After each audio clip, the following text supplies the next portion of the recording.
హల్లెలూయా. దేవునికి స్తోత్రం అండి. దేవుని నామంలో మీకు అందరికీ నా వందనాలు, శుభాలు కూడా తెలియజేసుకుంటున్నాను. దేవుని నామానికి మహిమ ఘనత ప్రభావములు చెల్లించుకుందామండి. దేవుడు మనల్ని అందరినీ సజీవులుగా ఉంచినందుకు దేవునికే స్తుతులు, స్తోత్రాలు. ఈరోజు మన వాక్యాంశం ఏంటంటే మరి అబద్ధమునకు దూరముగా ఉండటం అనమాట. అబద్ధము చిన్న అబద్ధమే కదా, పెద్ద అబద్ధమే కదా, ఈ చిన్న అబద్ధానికి ఏమవుతుంది లేని మనము అనుకోకూడదండి. దేవుడు లేఖనం ఏమని సెలవిస్తుందో, మరి అబద్ధములు ఆడువారు ఏమైపోతారో లేఖనం ద్వారా మనం తెలుసుకుందామండి. అంతకంటే ముందుగా ఒక చిన్న పాట అండి. జయ విజయమని పాడుదమా, జయ విజయుడవు యేసునకు, అపజయ మెరుగని దేవునకు జయ స్తోత్ర స్తుతి చేయుదమా. జయ విజయమని పాడుదమా, జయ విజయుడవు యేసునకు, అపజయ మెరుగని దేవునకు జయ స్తోత్ర స్తుతి చేయుదమా. ఇహా మందు పలు ఆపదలు ఎన్నో కలిగినను, ఇహా మందు పలు ఆపదలు ఎన్నో కలిగినను, నా హస్తములు పట్టుకొని వడివడిగా నన్ను నడిపించును, నా హస్తములు పట్టుకొని వడివడిగా నన్ను నడిపించును. జయ విజయమని పాడుదమా, జయ విజయుడవు యేసునకు, అపజయ మెరుగని దేవునకు జయ స్తోత్ర స్తుతి చేయుదమా. మహాదయాళుడు యెహోవా నన్నిలా కరుణించి, మహాదయాళుడు యెహోవా నన్నిలా కరుణించి, నా పాపములనన్నిటినీ మన్నించి మలినము తొలగించును, నా పాపములనన్నిటినీ మన్నించి మలినము తొలగించును. జయ విజయమని పాడుదమా, జయ విజయుడవు యేసునకు, అపజయ మెరుగని దేవునకు జయ స్తోత్ర స్తుతి చేయుదమా, జయ స్తోత్ర స్తుతి చేయుదమా. హల్లెలూయా. దేవుని స్తోత్రం అండి. మరి చక్కని పాట విన్నాం కదండి. మన వాక్యంలోకి వెళ్దామండి. వాక్యాంశం ఏంటంటే అబద్ధము ఆడుట వలన మరి ఎన్ని శోధనలు, ఎన్ని ఇరుకులు, ఎన్ని ఇబ్బందులు మనకు వస్తాయో మరి దేవుని లోకనమ ద్వారా తెలుసుకుందామండి. ఇక్కడ మనం చూసినట్టయితే నిర్గమకాండము మరి 23వ అధ్యాయం 7వ వచనం చూసినట్టయితే అబద్ధం నాకు ఏం చేయాలటంటే మనము దూరముగా ఉండాలటండి. అబద్ధానికి ఎట్లా ఉండాలంటే దూరముగా ఉండాలి. మరి దూరానికి మరి వ్యతిరేక పదం ఏంటంటే సమీపం అనమాట. మనము దూరానికి సమీపంగా ఉండాలా, దగ్గరగా ఉండాలా, దూరంగా ఉండాలంటే మనము అబద్ధమునికి ఏం చేయాలటండి దూరంగా ఉండాలని దేవుని లేఖనం సెలవిస్తుందండి. మరి అదే విధముగా సామెతలు 19వ అధ్యాయం 9వ వచనం చూసినట్టయితే అబద్ధములు ఆడువారు ఏం చేస్తారటండి నశించిపోతారటండి. అబద్ధములు ఆడకూడదండి. అబద్ధములు ఆడటం వల్ల కూడా మన జీవితంలో మనం ఎన్నో కోల్పోవాల్సి వస్తుందండి. మరి అబద్ధములు ఆడువారు నశించుతారంట. ఇంకా మనం చూసినట్టయితే లేఖనం ద్వారా అబద్ధములు ఆడువారు కూలిపోవుదురని ఉంటుందండి. మనం అబద్ధానికి ఏం చేయాలంటే దూరంగా ఉండాలని దేవుని లేఖనం సెలవిస్తుందండి. మరి అబద్ధము ద్వారా ఎవరు ఏమైపోయినరో ఒకసారి లేఖనం ద్వారా చూసుకున్నట్టయితే మరి అపోస్తుల కార్యములు 5వ అధ్యాయం 1 నుండి 7 వచనాలు చూసుకున్నట్టయితే ఇక్కడ మన అపోస్తుల కార్యములు 5వ అధ్యాయం అనగానే మనకి ఎవరు గుర్తొస్తారంటే అననీయ సపీరా అనే భార్యాభర్తలు ఇద్దరు గుర్తొస్తారండి. మరి వీరు ఏం చేసినట్టంటే ఇంతకు ముందు మరి అపోస్తుల పాదాల యొద్ద వాళ్ళకున్న ఆస్తి మొత్తం అమ్మి వారి సేవ బలపరచడానికి, వాళ్ళ సేవ కొరకు వాళ్ళు ఏం చేసేటోళ్ళంటే వాళ్ళు అమ్మి వాళ్ళ ఆస్తిపాస్తులు అమ్మి ఇండ్లతో సహా అమ్మి కూడా మరి దేవుని సేవని కొనసాగించడానికి సహాయం చేసేవాళ్ళటండి. మరి అలాంటప్పుడు ఈ అననీయ సపీర వాళ్ళు కూడా ఏం చేసిందంటే వాళ్ళకున్న పొలాన్ని ధనానికి అమ్ముకున్నారటండి.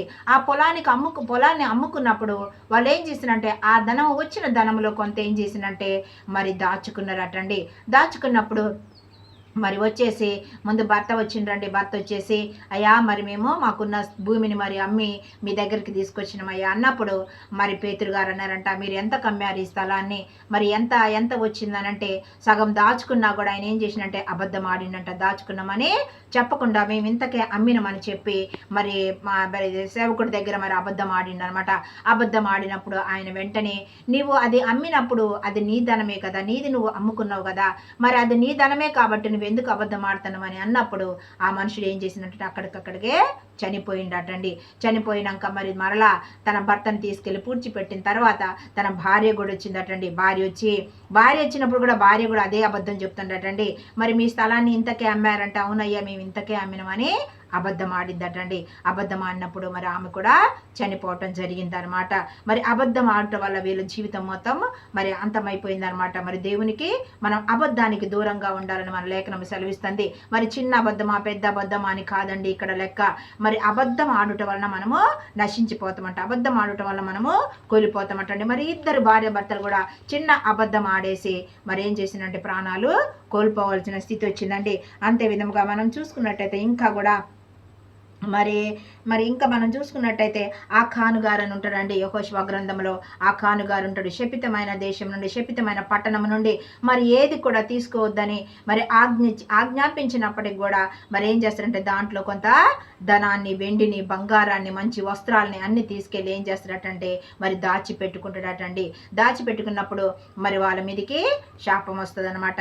మరి ఎవరు ఈ పని చేసిందని మరి చెప్పినప్పుడు మరి నేనే ఆ పని చేసినని తర్వాత వాళ్ళ మీదకి శోధన వచ్చిన తర్వాత వాళ్ళు జయం లేకపోయినప్పుడు మరి ఎవరు ఈ తప్పు చేసిందని అన్నప్పుడు మరి ఈ ఆఖాను గారు చెప్తారటండి, అవును నేను దేవుని మాటకి వ్యతిరేకంగా మరి నేను ఇట్లా దొంగతనం చేసిన దాంట్లో నుండి మరి కొంత నేను తీసుకున్న వెండిని, బంగారాన్ని, మరి మంచి వస్త్రాలని తీసుకున్నాను చెప్పినప్పుడు మరి వాళ్ళందరూ అట్లా దొంగతనం చేసిన వాళ్ళు, అబద్ధాలు ఆడిన వాళ్ళు ఏం చేస్తారటండి మరి అగ్ని చేత కాల్చబడాలని మరి ఆజ్ఞ అనమాట. ఆజ్ఞ అయినప్పటికీ కూడా ఎవరు చూస్తారులే, నన్ను ఎవరు చూస్తారు, నేను ఎంతో కొంత దాచిపెట్టుకోవచ్చు అని చెప్పి ఈయన అనుకున్నాడటండి. మరి దైవజనుడికి మొత్తము తెలిసిపోయిందనమాట. తెలిసిపోయినప్పుడు అప్పుడు ఆయన కుటుంబం మొత్తం అగ్ని చేత కాల్చబడిందటండి. అందుకే మనం ఏం చేయాలంటే అబద్ధానికి దూరంగా ఉండాలండి. మన మాటలు ఎట్లుండాలంటే యాకోబు పత్రికలో ఉంటాయండి. మన మాటలు అవునంటే అవును, కాదంటే కాదన్నట్టుగా ఉండాలండి.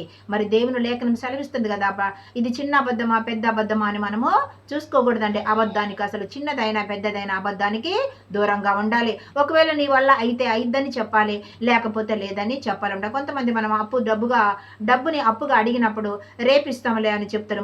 మరలా రేపెరినాం అనుకోండి, మరి అయ్యో ఈ రోజు కాలేదు మళ్ళీ ఎల్లుండి రా అంటారు. ఎల్లుండి పోయినా కూడా లాస్ట్కి వచ్చేసరికి అయ్యో నేను అడిగిన వాళ్ళు ఇవ్వలేదంటండి. అలాంటప్పుడు వాళ్ళని ఎవరిని మరి బాధ పెట్టేటట్టు మనం ఏం చేయం కాదు.